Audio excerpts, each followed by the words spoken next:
آواز آ رہی ہے حضرت کو؟ جی آ رہی ہے حضرت.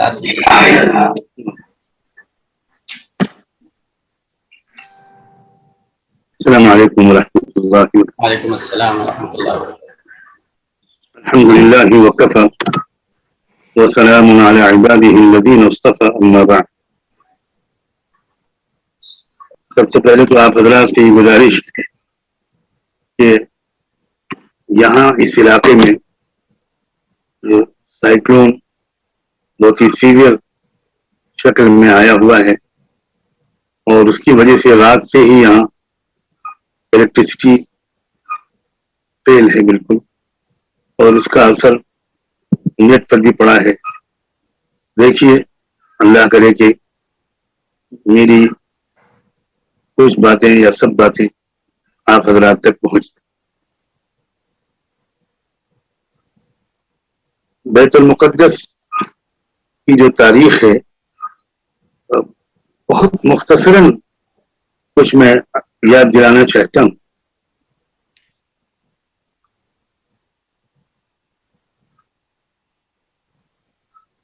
اسلام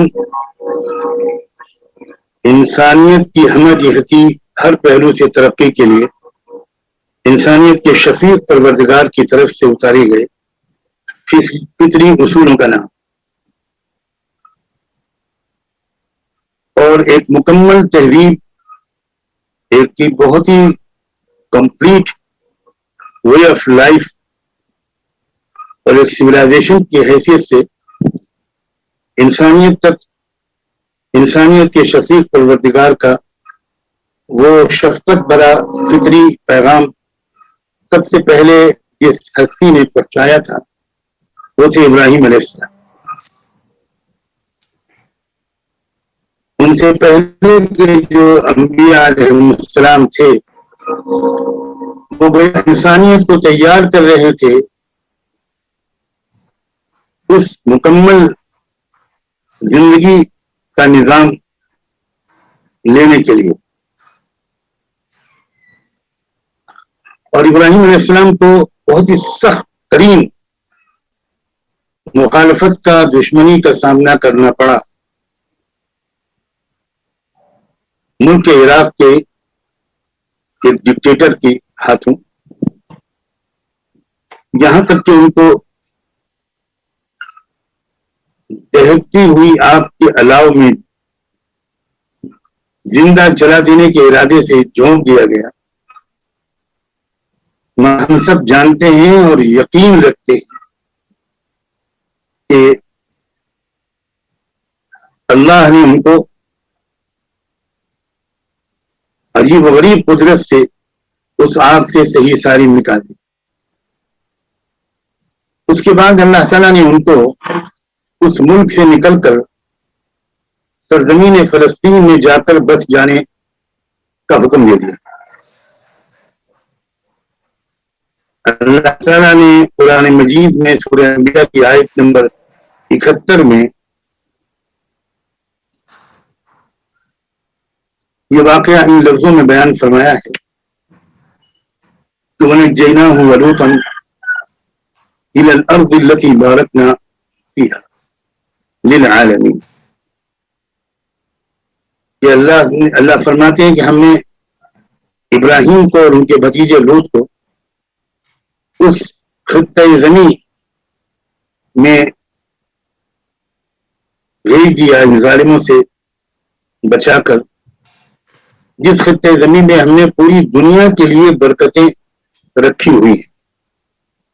یہ بہت اہم لفظ ہے، بس صرف نوٹ کر لیجئے اس کی اہمیت کو کہ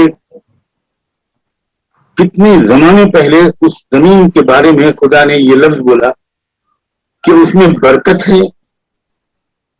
علاقائی نہیں ہے، صرف للعالمین، پوری دنیا انسانیت کے لیے اس زمین کے اندر برکت کے اسباب ہیں. بہت کچھ اس برکت کے اسباب کی تشریح کے طور پر کہا جا سکتا ہے اور کہا جانا چاہیے، لیکن اس وقت میں اس تفصیل میں نہیں جا سکوں. اب یہ جو ابراہیم علیہ السلام کو عراق سے بھیجا گیا فلسطین، یوں سمجھیے کہ پہلا عالمی مرکز انسانیت کی تعلیم و تربیت کے لیے اور اس کو ایک شائستہ تہذیب و تمدن سکھانے کے یہ پہلا مرکز بنا، پہلا آباد مرکز بنا، پہلا ایکٹیو مرکز بنا. یہ ہے بیت المقدس کی ابتدا.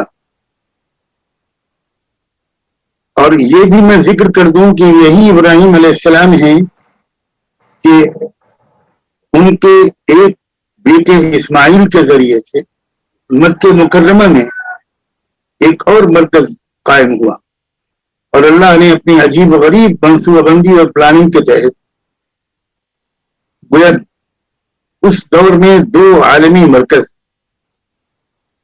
انسانیت کی تعلیم، تہذیب، ترقی کے لیے، رہنمائی کے لیے قائم کروائے، اور دونوں کے جو سربراہ تھے وہ حضرت ابراہیم علیہ السلام، اور ایک بیٹے اسماعیل مکہ مکرمہ والی مرکز کے سربراہ بنے، اور دوسرے بیٹے اسحاق علیہ السلام یہ فلسطین اور بیت المقدس والے مرکز کے نگراں، ذمہ دار، متولی، خادم، آپ جو چاہیں لفظ استعمال کریں. اور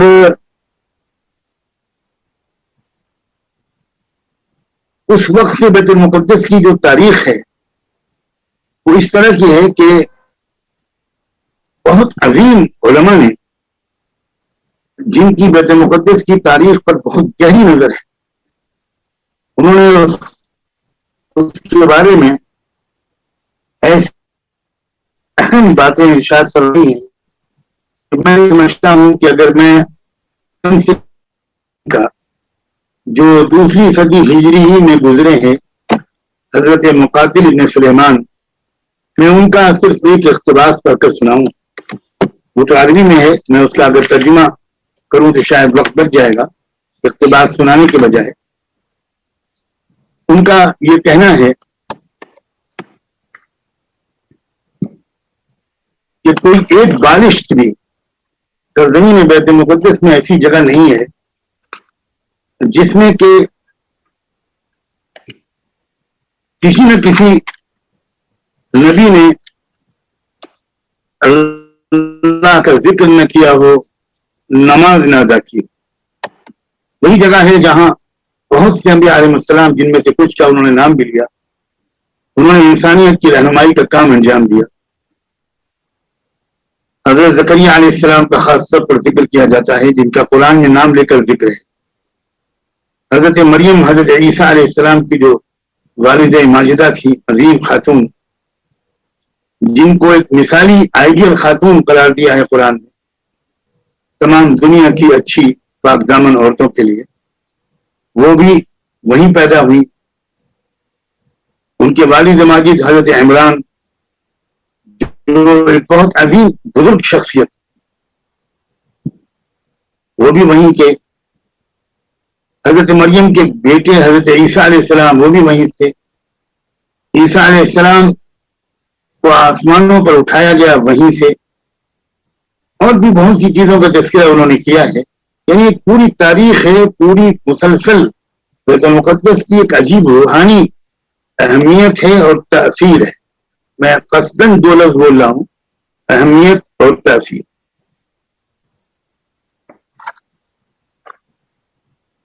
یہ یوں سمجھیے کہ شروع سے اور ایک طویل زمانے تک بیت المقدس کی سرزمین کو جو مقام حاصل رہا، جو اہمیت روحانی حاصل رہی، میں اس کی طرف ذہنوں کو صرف آپ کی توجہ کو مبذول کرنا چاہتا ہوں. یہاں تک کہ وہ وقت آیا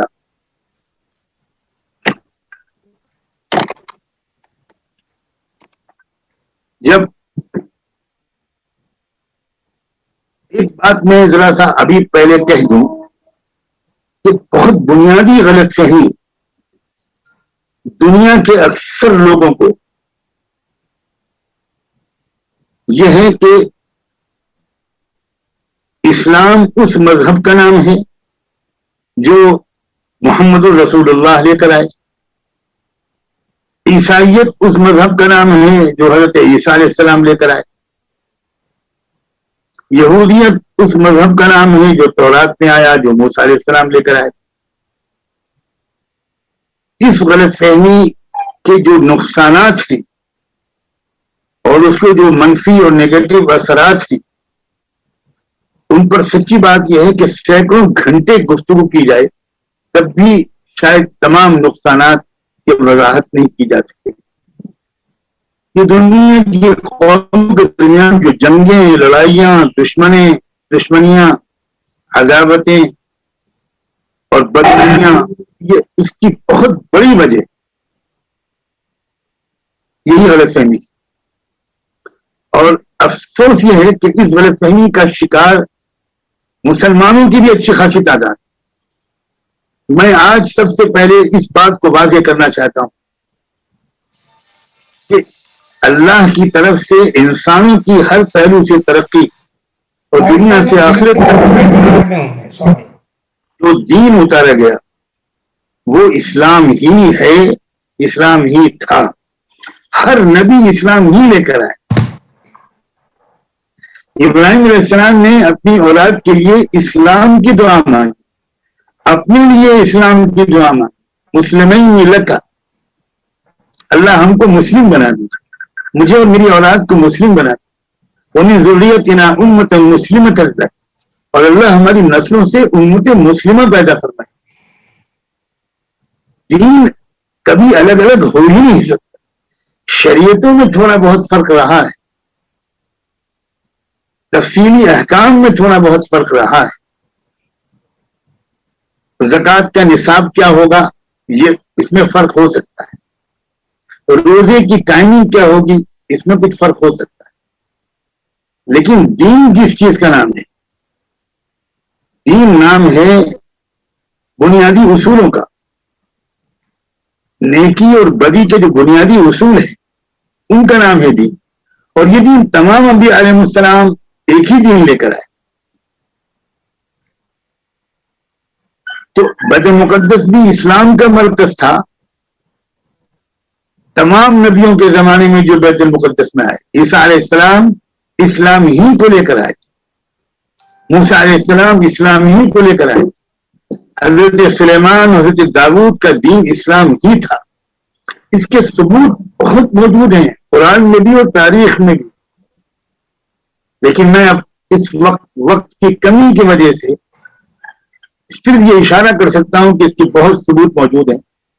اللہ کرے کہ میں آئندہ آنے والے دنوں میں ایک سیریز لیکچرز کی اور گفتگوؤں کی آپ کی خدمت میں پیش کر سکوں، جس میں تسلسل کے ساتھ، ثبوتوں کے ساتھ، حوالوں کے ساتھ یہ بنیادی حقیقت آپ کے سامنے روز روشن کی طرح آیا ہو.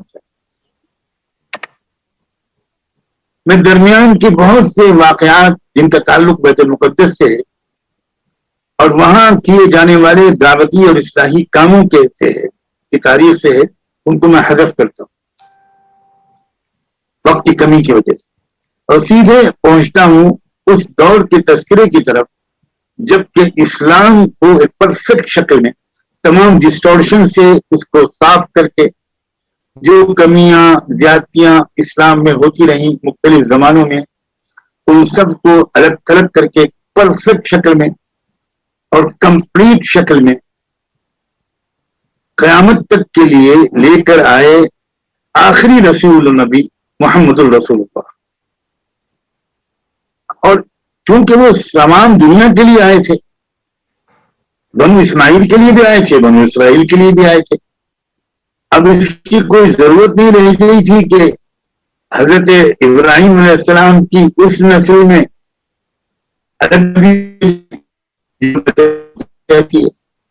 اور اس نسل کے لیے الگ نبی بھیجے جائیں جو مکے میں رہتی ہے، حجاز میں رہتی ہے، حضرت اسماعیل کی نسل میں سے ہے. تب اللہ تعالیٰ نے فیصلہ فرمایا کہ اب ایک نبی کو بھیجا جائے جو انسانی قوموں کا نبی، قیامت تک کے لیے ایک نبی ساری انسانیت کو متحد کر دینے. یہ تو مجبوری تھی، فاصلے کم تھے، فاصلے زیادہ تھے اور آنا جانا مشکل تھا انسانوں کا، اس وقت کی مجبوری تھی. اس لیے الگ الگ علاقے میں نبی اللہ تعالیٰ بھیجتے تھے اپنے بندوں پر اذراہ شفقت اور رحمت. اب جب کہ وہ دور شروع ہو گیا جب کمیونیکیشن آسان ہو گیا اور دنیا ایک گلوبل ولیج میں اب تبدیل ہونے کے قریب تھی، تو اللہ نے بہتر سمجھا کہ ایک ہی جگہ پر ایک ہی نبی سب کو مخاطب کرنے والا ساری انسانیت کے لیے بھیج دیا گیا. یہ تھی محمد رسول اللہ. اب مکہ مکرمہ میں جب تک آپ رہے تو آپ کا ایک عجیب ایٹیٹیوڈ رہا کہ جب آپ نماز پڑھتے تھے تو اس رخ پر کھڑے ہوتے تھے کہ مکہ بھی سامنے، کعبہ بھی سامنے ہو اور بیت مقدس بھی سامنے ہو. یہ مکے میں ہو سکتا تھا اور یہ گویا آپ کی طرف سے ایک زبردست پازیٹیو سگنل تھا ان قوموں کے لیے جو حضرت عیسیٰ علیہ السلام یا حضرت موسیٰ علیہ السلام سے وابستگی رکھتی تھی اور وہ یہ حقیقت بھول گئی تھی کہ کوئی نبی دین کو بدلنے کے لیے نہیں آتا، پرانے ہی دین کو، اصلی دین کو، اسی کو کنفرم کرنے کے لیے آتا، ری اسٹور کرنے کے لیے آتا. جیسے عام طور پر ہوتا ہے کہ لوگ آپس میں لڑنے لگتے ہیں، تو اللہ کے رسول نے شروع دن سے ایک رویہ رکھا کہ بیت المقدس ہی میرا قبلہ ہے، یعنی میں اسی سلسلے کی کڑی ہوں، میں تمہارا رشتہ اب تمہارے نبیوں سے کاٹنے کے لیے نہیں آیا، تمہارے نبیوں سے تمہارے رشتے کو مضبوط کرنے کے لیے آیا. انجیل اور تورات سے تمہارے رشتے کو توڑنے کے لیے نہیں آیا، مضبوط کرنے کے لیے آیا. چنانچہ آپ نے جو گیسچر اختیار کیا، پورے 13 سال مکے میں آپ بیت المقدس کی طرف رک کر کے نماز پڑھتے تھے. یہ بہت بڑا پازیٹیو سگنل تھا. یہاں اس کے بعد آپ جب مدینہ آئے تو پھر آپ نے کیا کیا، وہاں مکے میں تو اس کی گنجائش تھی کہ بھی کعبہ بھی سامنے ہو، بیت المقدس بھی سامنے ہو، لیکن مدینہ میں تو یہ ممکن نہیں تھا. مکہ مدینے سے ساؤتھ میں تھا اور بیت المقدس نارتھ میں تھا، تو اب آپ دونوں میں سے ایک ہی کی طرف رخ کر سکتے تھے. تو چونکہ اللہ تعالیٰ کی طرف سے کوئی ایسی واضح ہدایت نہیں آئی تھی کہ اب تم کعبے کی طرف رخ کرو، تو آپ نے وہاں بھی بیت المقدس ہی کی طرف رخ کرنا کنٹینیو رکھا. اور وہاں مدینے میں یہودی بھی موجود تھے جو اپنا رشتہ بیت المقدس سے جوڑتے تھے، حضرت موسیٰ علیہ السلام سے جوڑتے تھے. عیسائی بھی موجود تھے اور جزیرہ عرب میں اور دنیا بھر میں ان کو بھی ایک سنگل تھا کہ بھئی میں تو اسی سلسلے کی ایک کڑی ہوں اور دیکھو میں بیت المقدس ہی کو قبلہ بہت اہم معنویت رکھتا ہے.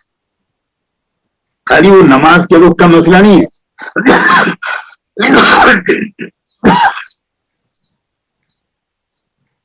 بلکہ اپنے مرکز کی تعین ہے. اور تیسری بات یہ کہ مدینے میں پہنچ کر آپ نے ایک ایسا معاہدہ کیا یہودیوں سے کہ واقعی اگر یہ یہودی قوم مثبت انداز سے سوچتی تو کوئی وجہ نہیں تھی کہ وہ دشمنی کا راستہ اختیار.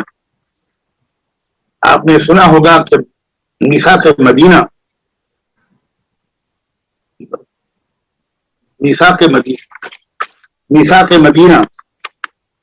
کے نام سے جو آپ نے معاہدہ سائن کیا، مدینے پہنچنے کے فوراً بعد آپ نے ایک منشور سائن کیا، ایک معاہدے بھی دستخط کی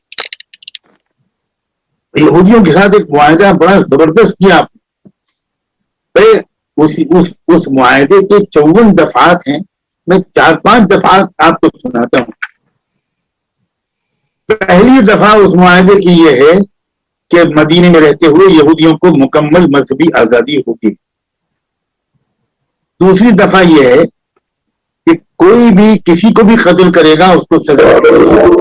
اگر کوئی مسلمان یہودی کو قتل کر دے گا تو مسلمان کو سزا ملے گی. ایک اور دفعہ اس میں یہ ہے کہ تمدنی اور ثقافتی معاملات میں یہودیوں کو مسلمانوں کے برابر رائٹس حاصل ہوں گے.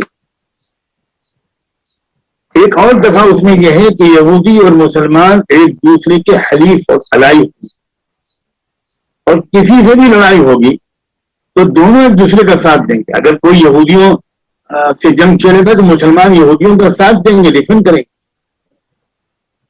اور اگر کوئی مسلمانوں پر حملہ کرے گا تو یہودی مسلمانوں کا ساتھ دیں گے.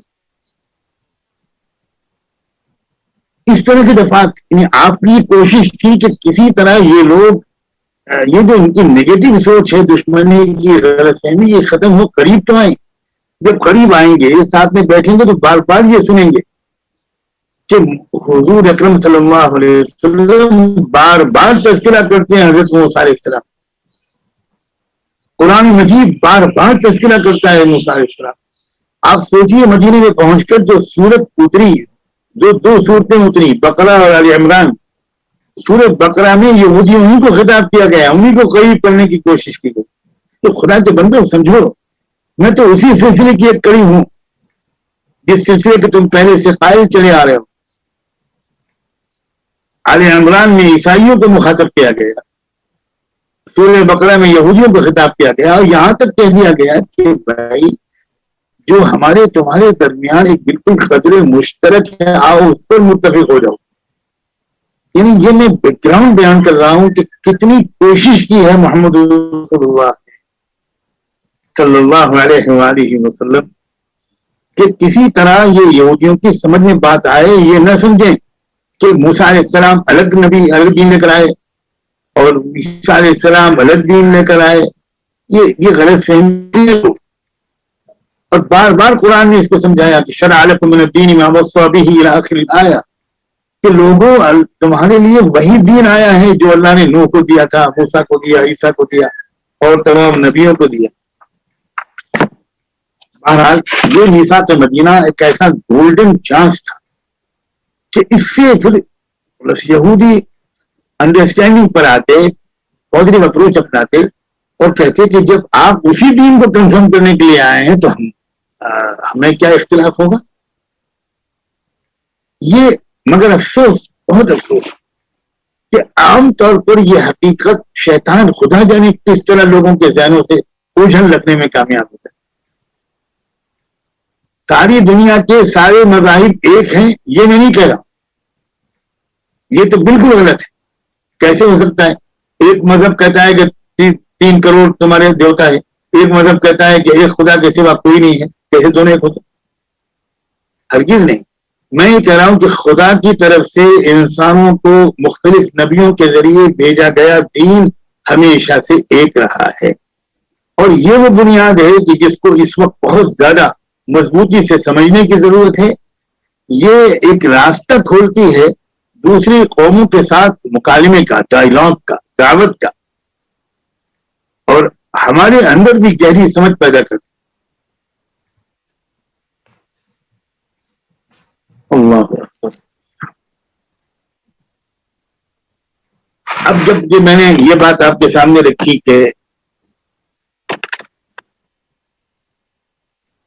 اہل کتاب کو سمجھانے کی بھرپور کوشش کی گئی, یہ ایک مستقل موضوع ہے اور شاید کئی لیکچرز اس پر دیے جائیں, تب جا کر تصویر کسی حد تک واضح ہو پائے گی کہ اسلام نے پچھلے نبیوں کی طرف اپنے کو منسوخ کرنے والوں کو سچائی سمجھانے کے لیے کتنے پیار سے, کتنی محبت سے, کتنی معقولیت سے, کتنی نرمی سے, کتنی برداشت کے ساتھ ان کو سمجھانے کی کوشش.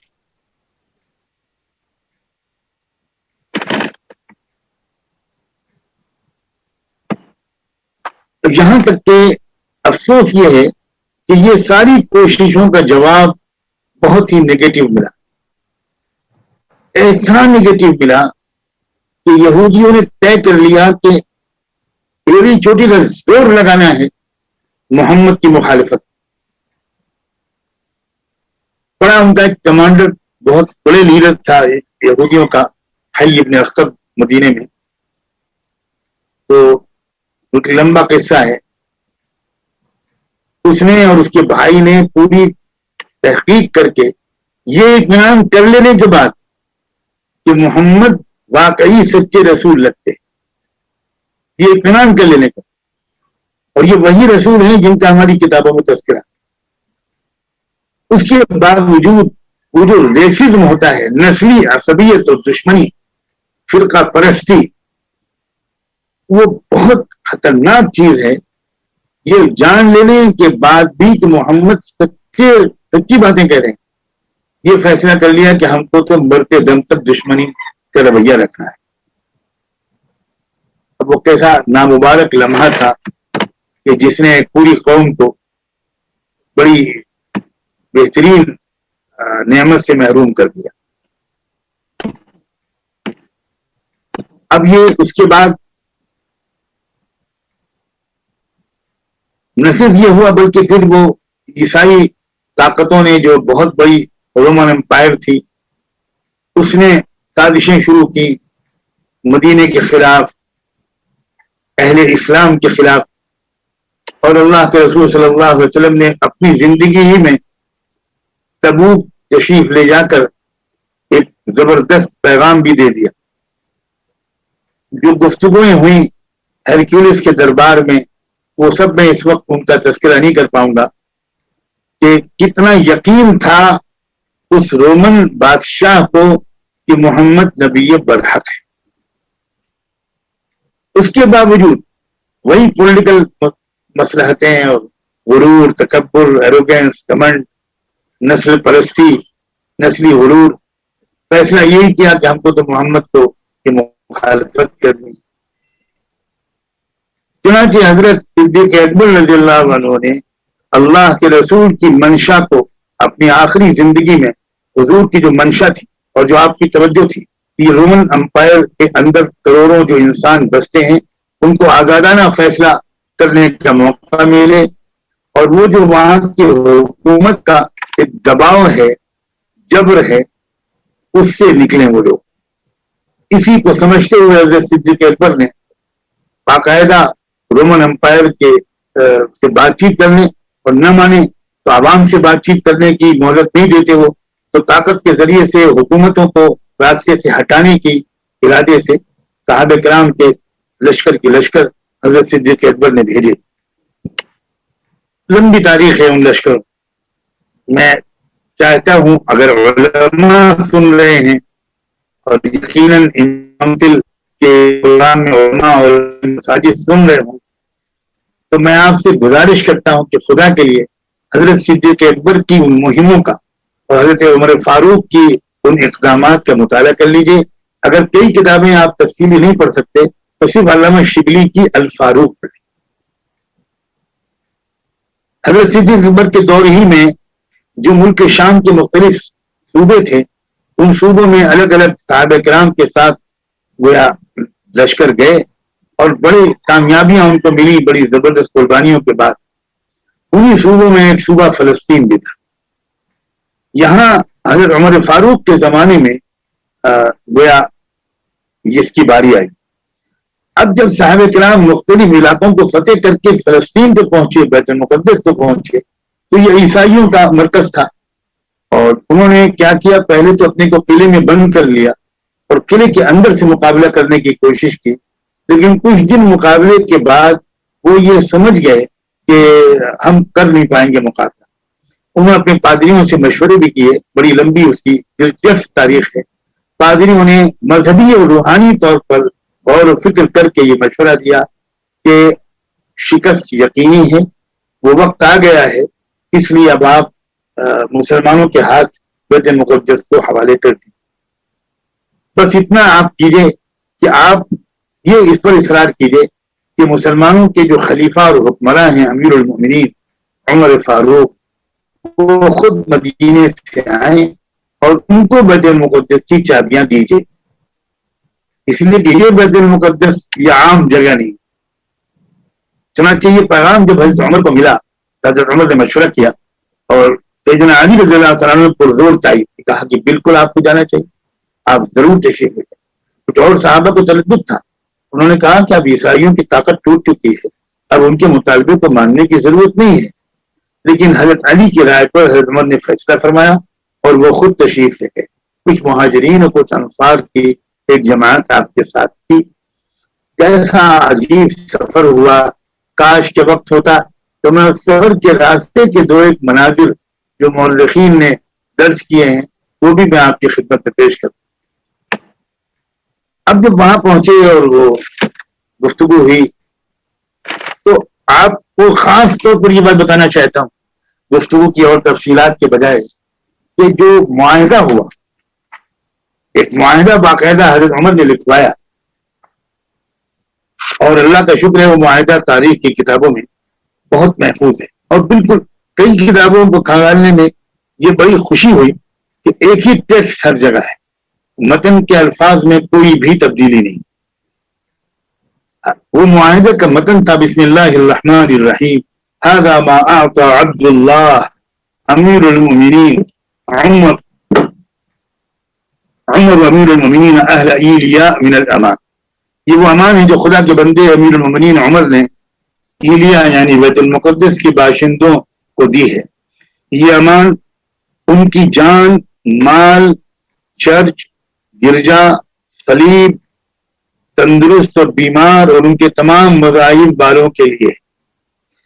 یعنی اس امان کا جو دائرہ ہے ان کی سب کی جانیں محفوظ، سب کے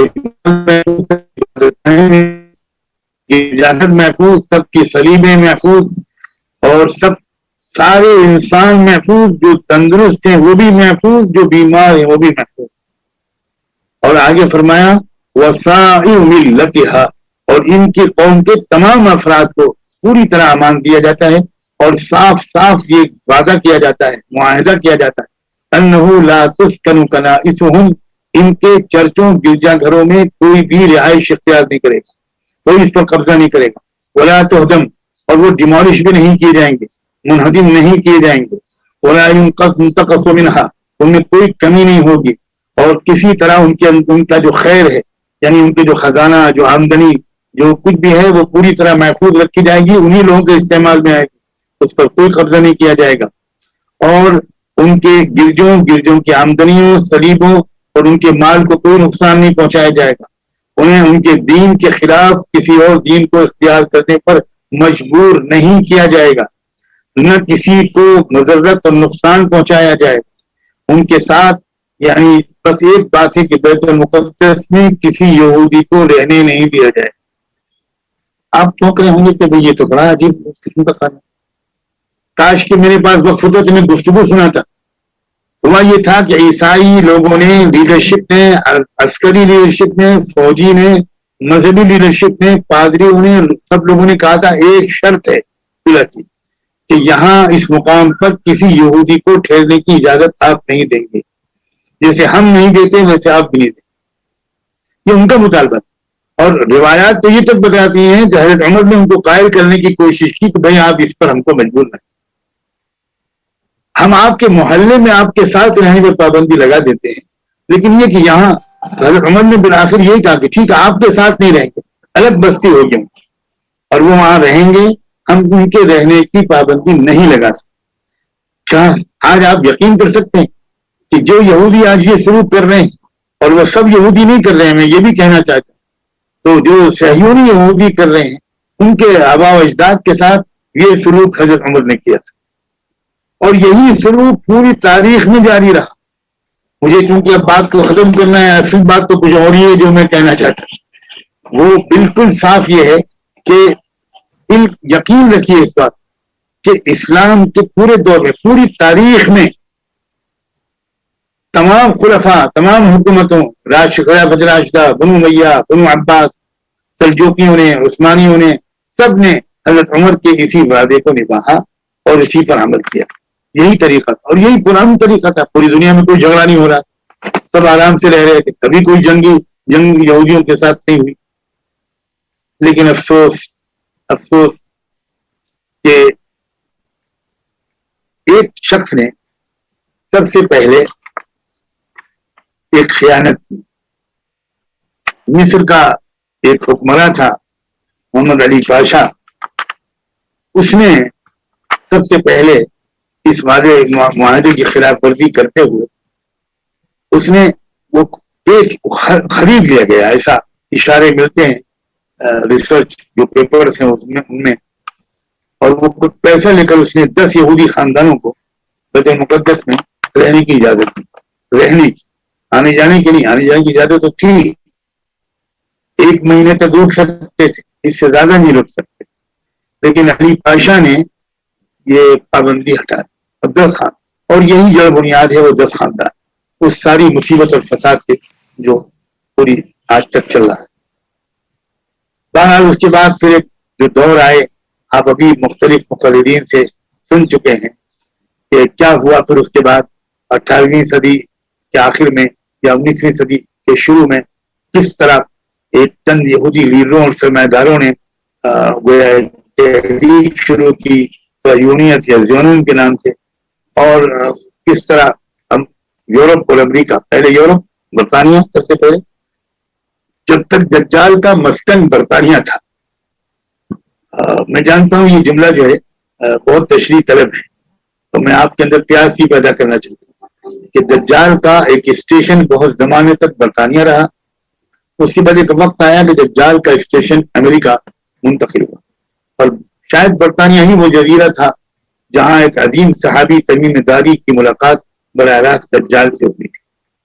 چنانچہ برطانیہ ہی نے اس بچے کو جنم دیا، اسرائیل جس کا نام ہے، اس کی تفصیلات ابھی آپ سن چکے، اور اس کے بعد جو کچھ ہو رہا ہے، کس طرح معلوم کر رہا ہے، کیسی بے انصافی کر رہا ہے، دنیا کے مختلف ملکوں میں جہاں جہاں یہ لوگ آباد ہوئے ان ملکوں نے سب نے ان کو نکالا۔ میں نے پورے اعداد شمار لکھے تھے کہ فرانس نے کس وقت نکالا، جرمنی نے کس وقت نکالا، برطانیہ نے کس وقت نکالا، یہاں تک کہ امریکہ کا ایک صدر، آپ حیرت کریں گے، امریکہ کا صدر تھا، اس نے ایک تقریر کی، بڑی زبردست تقریر، جس میں اس نے پوری وضاحت کے ساتھ یہ گویا سمجھایا ہے لوگوں کو کہ امریکی دستور ایسا بناؤ کہ یہودیوں کو امریکہ میں بسنے کی اجازت نہ ہو، اور اس نے جو گویا باتیں کہی، میں 2-3 جملے اس کے پڑھ کے سنانا چاہتا ہوں۔ اس نے کہا، محترم حضرات، یہ جو صدر تھا اس کا نام تھا بنیامین فرینکلن، اور یہ جو خطاب ہے یہ فلادلفیا میں جو فرینکلن انسٹیٹیوٹ ہے اس میں اس امریکی صدر کی تقریر کی اوریجنل کاپی آج بھی آپ دیکھ سکتے ہیں۔ اس میں اس نے جو خطاب میں باتیں کہی، اس میں اس نے ایک بات یہ کہی کہ محترم حضرات، یہود جس سرزمین میں پہنچتے ہیں اس کا اخلاقی معیار پست ہو جاتا ہے اور تجارتی معاملات غیر شریفانہ ہو جاتے ہیں۔ یہود صرف اپنا مفاد دیکھتے ہیں، دوسرے لوگوں کے ساتھ معاملات میں ناانصافی کرتے ہیں۔ ان لوگوں نے مختلف ممالک کی مالیات کا گلا گھونٹنے کی کوشش کی، جیسا کہ پرتگال اور اسپین میں ہو چکا ہے۔ تقریر آگے اس کی لمبی ہے جس میں اس نے زور دیا ہے، یہ خود امریکہ کے صدر کا ایک بیان ہے۔ تو یہ ان کا کردار رہا، انہوں نے اسی کے بنیاد پر ہر جگہ قبضہ کیا، پھوٹ مچائی، بلیک میل کرنے کے بڑے ماہر ہیں یہ لوگ۔ اب میں ایک بات کہنا بہت ہی ضروری سمجھتا ہوں، اصل تو میرا اصل مدعا وہی ہے۔ ایک بات یہ بھی سمجھ لیجیے کہ یہ جو کچھ ہو رہا ہے یہ اللہ کی منصوبہ بندی کے مطابق ہو رہا ہے۔ یہ خوب غور سے سنیے یہ بات، ایسا نہیں ہے کہ اللہ تعالیٰ تو نہیں چاہتا کہ یہ لوگ دوبارہ آئیں فلسطین اور یہ وہاں ظلم کے پہاڑ توڑے، اور اللہ بے بس ہے، CIA کے آگے بے بس ہے اور موساد کے آگے بے بس ہے۔ ذہن سے نکال دیجیے اس وقت سے، اللہ کی مرضی اگر نہ ہو اور اللہ کا ایک خاص منصوبہ نہ ہوتا، سیکرٹ پلان نہ ہوتا، تو کبھی ان کی کوششیں کامیاب نہیں۔ ہاں، میں آپ کو بتانا چاہتا ہوں کہ اللہ تعالیٰ نے اس پلان کا اظہار قرآن میں کر دیا ہے۔ قرآن میں سب چیزیں موجود ہیں، ہم نے قرآن کو زندہ کتاب کی حیثیت سے سمجھنے کی کوشش ہی چھوڑ دی۔ میں صرف 2 آیتوں کو ذرا اشارہ کرتا ہوں۔ اللہ تعالیٰ نے قرآن میں فرمایا، وَحَرَامٌ عَلَىٰ قَرْيَةٍ أَهْلَكْنَاهَا أَنَّهُمْ لَا يَرْجِعُونَ حَتَّىٰ إِذَا فُتِحَتْ يَأْجُوجُ وَمَأْجُوجُ۔ اس میں صاف اشارہ ہے کہ یہ قوم بیت المقدس کی طرف واپس نہیں آ پائے گی، ہمیشہ کے لیے نہیں۔ ایک وقت آئے گا جب یہ آئے گی واپس، اور وہ وقت وہ ہوگا جب یاجوج اور ماجوج نامی قومیں وہ گویا بندھن سے کھول دی جائیں گی اور پوری دنیا پہ چھا جائیں گی. یہ بات بالکل تحقیقی ہے، 100% یقینی ہے کہ یاجوج ماجوج یورپین اور امریکن نسلوں ہی کا نام ہے. یہی قومیں ہیں جنہوں نے گویا اس بچے کو بڑھایا، جوان کیا اور اس کو فلسطین میں لا کر بسایا. لیکن یہ بسایا اللہ کی پلاننگ کے تحت. اور اللہ کی پلاننگ یہ کیوں ہے؟ وہ یہ ہے کہ اللہ تعالیٰ نے فرمایا کہ زمانے تک تم دنیا بھر میں بکھرے رہو گے. وَقَطَّعْنَاهُمْ فِي الْأَرْضِ أُمَمًا، پوری مدت تک تم پوری زمین میں بکھرے رہو گے. لیکن ایک وقت آئے گا حَتَّى إِذَا جَاءَ وَعْدُ الْآخِرَةِ جِئْنَا بِكُمْ لَفِيفًا، ایک وقت آئے گا جب ہم تم کو سب طرف سے گھیر کر ایک جگہ پر لائیں گے. تو ایک جگہ پر لائیں گے تمہارے خاتمے کے لیے. اب بس آخری بات عرض کرتا ہوں، بس اتنی بات عرض کرتا ہوں کہ آخر یہ جو اس چیز کی کمی ہے جس کی وجہ سے ہم مقابلہ اب تک نہیں کر پا رہے تھے، وہ کمی یہ ہے کہ کوئی ایسی کیفیت ہمارے دلوں کے اندر سے نکل گئی تھی کہ کوئی مسئلہ ہمارے دل و دماغ پر اس طرح چھا جائے کہ ہم کو اس مسئلے کو حل کرنے اور اس وادی کو طے کرنے کے لیے زندگی کی بازی لگا دینا آسان ہو جائے. ہمارے لیے موت لذیذ تر ہو جائے زندگی کے مقابلے میں. جتنی فتوحات پہلے ہوئی ہیں، کامیابیاں ملی ہیں، وہ اسی جذبے کی وجہ سے ملی ہیں. جو سب سے بڑی مصیبت ہے اس مادی مغربی تہذیب کے غلبے کے بعد سے ہمارے اندر شہوتوں، خواہشات، دنیا کے عیش و آرام کی محبت کے غلبے کے وجہ سے ہمارے اندر وہ چیزیں نکل گئی. اب میں ایک امید کی بات کہنا چاہتا ہوں. حماس کے لوگ اللہ شیخ احمد یاسین کو اعلیٰ ترین مراتب سے نوازے. یاد رکھیے، کسی بھی انقلابی تحریک کے پیچھے کوئی ایک دیوانہ چاہیے، کوئی ایک فرزانہ چاہیے، کوئی ایک ایسا شخص چاہیے جس کے دل و دماغ اور اعصاب پر وہ تحریک اور وہ مشن اور وہ مقصد غالب آ جائے اور وہ خالی خود لکھے اور بیان دے اور تقریر کرے اور مضمون کرے، لکھے نہیں، اس کا جینا دوبر ہو جائے. وہ اسی کے لیے جیے، اسی کے لیے مرے، اسی کے لیے اٹھے، اسی کے لیے بیٹھے. یہ شخصیت تھی شیخ احمد یاسین کی. اللہ ان کے درجے بلند کرے. انہوں نے کچھ نوجوانوں کی تربیت کی، ان نوجوانوں کے اندر عقابی روح پھونک دی، اور آج یہی عقابی روح والے لوگ ہیں جو ہم کو حماس کے اور حرکت الجہاد وغیرہ میں یہ نوجوان نظر آ رہے ہیں. اور مجھے امید ہے ہمیں ان سے یہ سبق سیکھنا ہے، وہ ایمان، وہ یقین، وہ جذب و شوق، وہ قربانی کا جذبہ، وہ اپنے کو مٹا دینے کا جذبہ، وہ موت اور شہادت کی تمنا، آخرت کا جنت پر ترجیح دینا، دنیا پر ترجیح دینا، آخرت کا دنیا پر ترجیح دینا. یہ کیفیت ہمیں سیکھنی چاہیے. پوری دنیا کے اندر اہل ایمان کو مختلف چیلنجز درپیش ہیں. جو شاہ کلید ہے ان تمام چیلنجز کے مقابلے کی وہ ایمان ہے. اقوام متحدہ یہ کرے، ہیومن رائٹس یہ کرے، اور OIC یہ کرے، عرب لیگ یہ کرے، یہ سب بالکل فضول باتیں ہیں. ظاہر ہے کہ رسمی طور پر یہ باتیں بھی ہم لوگوں کو کرنی پڑتی ہے، لیکن یہ راستہ نہیں ہے. احمد یاسین نے جو طریقہ سکھایا ان لوگوں کو سکھایا، وہ یہ سکھایا کہ بھائی ہم اپنے مسائل کو خود حل کریں گے. ہاں، اس کے باوجود وہ اتنی عقل مندی سے کام لیتے ہیں، بلا وجہ دشمن نہیں بناتے، اور لوگوں کی عقلی سطح کی رعایت کر کے وہ ان سب سے رابطے بھی رکھتے ہیں، ان سے بھی باتیں کرتے رہتے ہیں، ان کی باتوں کو سنتے بھی رہتے ہیں. اور لیکن اپنا جو راستہ انہوں نے اپنایا ہے جدوجہد کا، جان و مال کی قربانی کا اور موت کو گلے لگانے کا، میرا تو دل چاہتا ہے کیا اللہ مجھے کسی طرح وہاں پہنچائے، میں ان کے پیر دھو کر پیوں، میں کسی طرح ان کی خدمت کروں، نوجوانوں کی قدم بوسی کروں. یہ سبق سیکھنا ہے ہمارے نوجوانوں کو، یہ سبق سیکھنا ہے ہمارے علماء اور مساجد کو، یہ سبق سیکھنا ہے ہمارے نوجوان بیٹوں اور بیٹیوں کو. سبحان اللہ، وہاں کی لڑکیاں، وہاں کی خواتین جس جرت، جس بہادری کا ثبوت دے رہی ہیں، ہزاروں ملک اس کو دیکھ کر شرما جائیں. یہ ہے اصل پیغام. اور انشاءاللہ وہ وقت بہت دور نہیں ہے. وہ جو آخری دور ہے اس قوم کی تاریخ کا وہ شروع ہو چکا ہے. آخری دور کی کارروائیاں شروع ہو گئی ہیں، اور یہ جو کچھ ہو رہا ہے یہ دراصل ان کو اسی کیفر کردار تک پہنچانے کی تمہید ہے. آج ہو یا کل، پرسوں ہو، اور درمیان کے اندر کچھ قربانیوں کے مراحل آ جائیں، لیکن انجام اس کا بالکل یہی ہونا ہے. والعاقبۃ للمتقین، آخری انجام، آخری فتح ایمان والوں کی، تقوی والوں کی، جذبہ قربانی والوں کی ہوگی.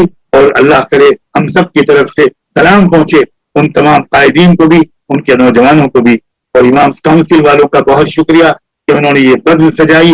اللہ کرے ہم اور آپ بھی اپنے ملک کے اندر اپنی امت مسلمہ کو، انصاف پسندوں کو وہ اس سطح تک پہنچا سکیں تاکہ وہ بھی وقت ضرورت ہر طرح کی قربانی دینے کے لیے آمادہ رہیں. وآخر دعوانا ان الحمد للہ.